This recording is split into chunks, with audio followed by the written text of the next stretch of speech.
आज मैं आपके लिए पुनः फिर क्लास 6 की जो गो ग्रामर की बुक है उसकी एडवर्ब चैप्टर की क्वेश्चन नंबर जी की चर्चा करता हुआ मैं आगे की ओर बढ़ूंगा। अभी आप इसमें देखेंगे कि इससे बनाया कैसे जाए। दिया गया जो क्वेश्चन जी है उसका इंस्ट्रक्शन कहता है कि rewrite the given sentences using an adverb in place of the underlined phrase. कहता है कि जो सेंटेंसेस दिए गए हैं उसे पुनः लिखें, लेकिन याद रहे कि जहाँ अंडरलाइन जो फ्रेज है यहाँ दिखाई दे रहा आपको विदाउट एन एंड, इसके जगह पर एक एडवर्ब का प्रयोग करना है। उसी का यूज़ करते हुए पुनः सेंटेंस को लिखें। जैसे कि अभी आपको यहाँ दिखाई दे रहा होगा कि this journey seems to carry on without an end. तो यहाँ विदाउट एन एंड की जगह एंडलेसली वर्ड लिखा गया है। सेम उसी प्रकार से अब मैं आगे क्वेश्चन नंबर 1 से शुरू करता हूँ। यहाँ कहता है कि सी वॉज नॉट ऑन टाइम, मतलब क्या कि वह समय पर नहीं थी। इसका मतलब है क्या कि वो लेट थी, तो सी वॉज लेट। अब यहाँ क्वेश्चन 2 पे चलूँ। He goes to work 2 times a day, कि वह काम करने के लिए 2 बार एक दिन में जाता है। तो यहाँ 2 टाइम्स के लिए हमें कौन सा वर्ड लगाना पड़ेगा, तो ट्वाइस। यहाँ आपको दिखाई दे रहा होगा, इसे मैंने अंडरलाइन भी कर दिया है। तो he goes to work twice a day, कि वह दोबारा एक दिन में काम करने के लिए जाता है। अब यहाँ क्वेश्चन 3 पे आऊँ। They completed the task with ease, कि वे लोग टास्क को बड़ी आसानी से कंप्लीट किए। तो they completed the task easily, with ease word के लिए आप लगाएं ईजली, कि वे लोग टास्क को बड़ी आसानी से कंप्लीट किए। He shouted at him in a furious way, वह उसके ऊपर गुस्से से आग बबूला रूपों से चिल्लाए। अभी आप यहाँ देखेंगे ही shouted at him furiously, FURIOUSLY, मतलब क्या, आग बबूला रूप से। Both of them spoke up at the same time, दोनों एक ही समय में स्पोक अप किए। मतलब क्या कि both of them speak up simultaneously. Simultaneously का मतलब होता है एक साथ। यहाँ एट द सेम टाइम की जगह आप सिम्युल्टेनियसली वर्ड SIMULTANEOUSLY को लिखें, जिसका मतलब होता है एक साथ। अब मैं क्वेश्चन 6 पे चलूँ। Vivekananda was in truth a noble patriot. Vivekananda सही में एक नोबल, बोला जाए तो एक महान पैट्रियट थे। अगर देखा जाए तो Vivekananda was truly a noble patriot. यहाँ इन ट्रूथ की जगह यहाँ ट्रूली वर्ड आप यूज़ करें। नोबल का मतलब तो जानते ही हैं ना, कुलीन होता है, महान होता है, सर्वश्रेष्ठ होता है। क्लियर। अब मैं बात करूँ कि 7 नंबर क्वेश्चन की। Simran always speaks to us in a rude manner. Simran हमेशा हम लोगों से रूड मैनर में बात करती है। यहाँ जो आप देखेंगे Simran always speaks to us rudely, RUDLY, rudely. Simran always speaks to us rudely. अब यहाँ क्वेश्चन 8 कहता है कि at present there is no teacher in our classroom. कहता है उस समय या अभी, एट प्रेजेंट की बात हो रही है, अभी। There is no teacher in our classroom, कि यहाँ एट प्रेजेंट की जगह हमें प्रेजेंटली वर्ड लगाना होगा। Presently there is no teacher in our classroom.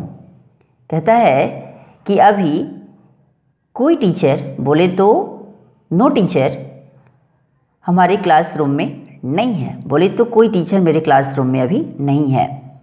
Question number 9 की बात करूं। She address the audience in a polite manner. उसने एड्रेस की ऑडियंस को बहुत ही नम्रतापूर्वक। तो अभी आप यहाँ देख रहे हैं सी एड्रेस द ऑडियंस पोलाइटली।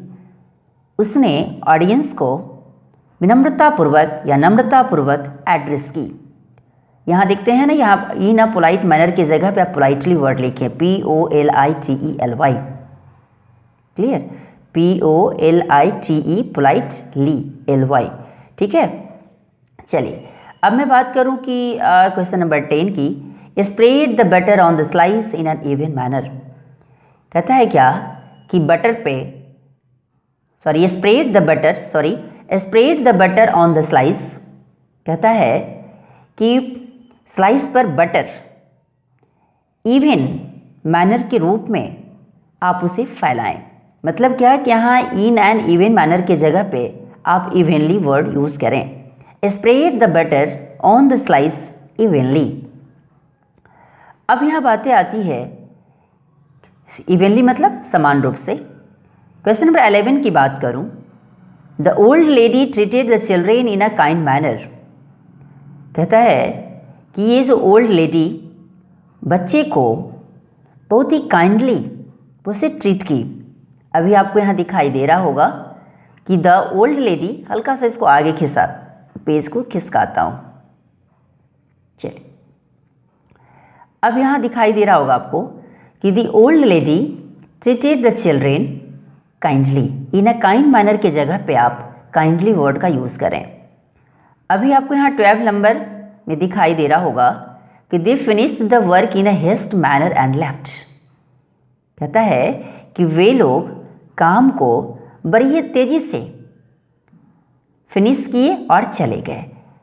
अब इसको बनाएंगे तो यहाँ इन अ हेस्ट मैनर के जगह पर हमें कौन सा वर्ड एडवर्ब के रूप में लिखना होगा? Hastily. They finished the work hastily and left. वे लोग काम को जल्दी से फिनिश किए और चले गए। अब मैं बात करूं क्वेश्चन नंबर 13 की, she was losing but in the end she won the match. तो क्या है कि सी वॉज लॉजिंग, वह तो लॉजिंग कर रही थी, बोले तो लॉज कर रही थी, लेकिन at last but in the end she won the match. लेकिन चलो भाई एट लास्ट वो मैच जीत गई। इसका मतलब ये है कि सी वॉज लॉजिंग, यहाँ मैंने एपोस्ट्रोफी का यूज़ किया, इसे आप वॉज समझे। सी वॉज लॉजिंग बट फाइनली, अब यहाँ इन द एंड के जगह पर फाइनली वर्ड का यूज़ करें आप, but finally C won the match. अभी आपको यहाँ दिखाई दे रहा होगा अंततः। क्वेश्चन नंबर 14 की बात करूँ तो क्वेश्चन नंबर 14 कहता है कि Eid ul Fitr is celebrated by Muslims all over the world. कहता है क्या कि ईद उल फितर पूरे मुस्लिम के द्वारा ऑल ओवर द वर्ल्ड, मुस्लिम जो कम्युनिटी कास्ट के लिए यूज़ किया गया है इसे मुस्लिम, तो Eid ul Fitr is celebrated by Muslims all over the world. Eid ul Fitr जो है वो मुस्लिम्स के द्वारा पूरी दुनिया में मनाया जाता है।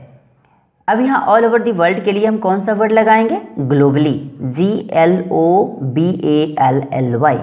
Eid ul Fitr is celebrated by Muslims globally. Eid ul Fitr जो है वो मुस्लिम्स के द्वारा पूरी व्यापक रूप से, बोले तो पूरी दुनिया में इसे मनाया जाता है। किसके द्वारा? मुस्लिम के द्वारा। अब इसी के जस्ट अब नेक्स्ट पेज पे चलता हूँ, पुनः फिर क्वेश्चन नंबर 15 पे आता हूँ, जो नेक्स्ट पेज का क्वेश्चन है। The horse trotted down the path in a weary manner. कहता है कि जो horse trotted down the path in a weary manner, तो यहाँ इन अ वेरी मैनर के लिए हम यहाँ कौन सा वर्ड यूज़ करेंगे एडवर्ब के रूप में? वेयरली, WEARILY। पुनः फिर सेंटेंस को लिख दें, the horse trotted down the path wearily. अब मैं क्वेश्चन नंबर 16 पे चलूँ। They spoke of the school trip with a lot of enthusiasm. अब यहाँ with a lot of enthusiasm के लिए हम कौन सा वर्ड यूज़ करेंगे? enthusiastically। They spoke of the school trip enthusiastically, ENTHUSIASTICALLY। Clear? मतलब उत्साहपूर्वक। अब मैं क्वेश्चन नंबर 17 पे चलूँ। We go to the slums to make donations from time to time। अब यहाँ फ्रॉम टाइम टू टाइम की जगह आपको ऑकेजनली वर्ड का यूज़ करना है। OCCASIONALLY, मतलब कभी कभी। जब इसको पुनः रिराइट करेंगे तो सेंटेंस हमारा बनेगा, we go to the slums to make donations occasionally. अब मैं बात करूँ क्वेश्चन नंबर 18 की कि they want their house in full knowledge to claim insurance. नहीं, they want their house in full knowledge की जगह पे हमें नोविंगली वर्ड का यूज़ करना है। किसका? नोविंगली का, टू क्लेम इंश्योरेंस। तो फिर नए ढंग से जब इस सेंटेंस को लिखेंगे तो हम कैसे लिखेंगे कि they burned their house knowingly to claim insurance. Clear? जानबूझकर, है ना, in full knowledge to claim insurance.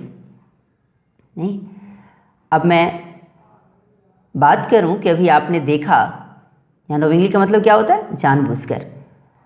अभी आपने इस वीडियो में देखा कि क्लास 6 की जो गो ग्रामर की बुक है उसकी एडवर्ब चैप्टर की क्वेश्चन नंबर जी की चर्चा मैंने किया।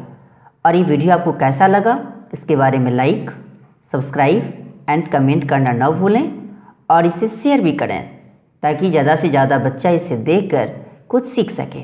Thanks a lot.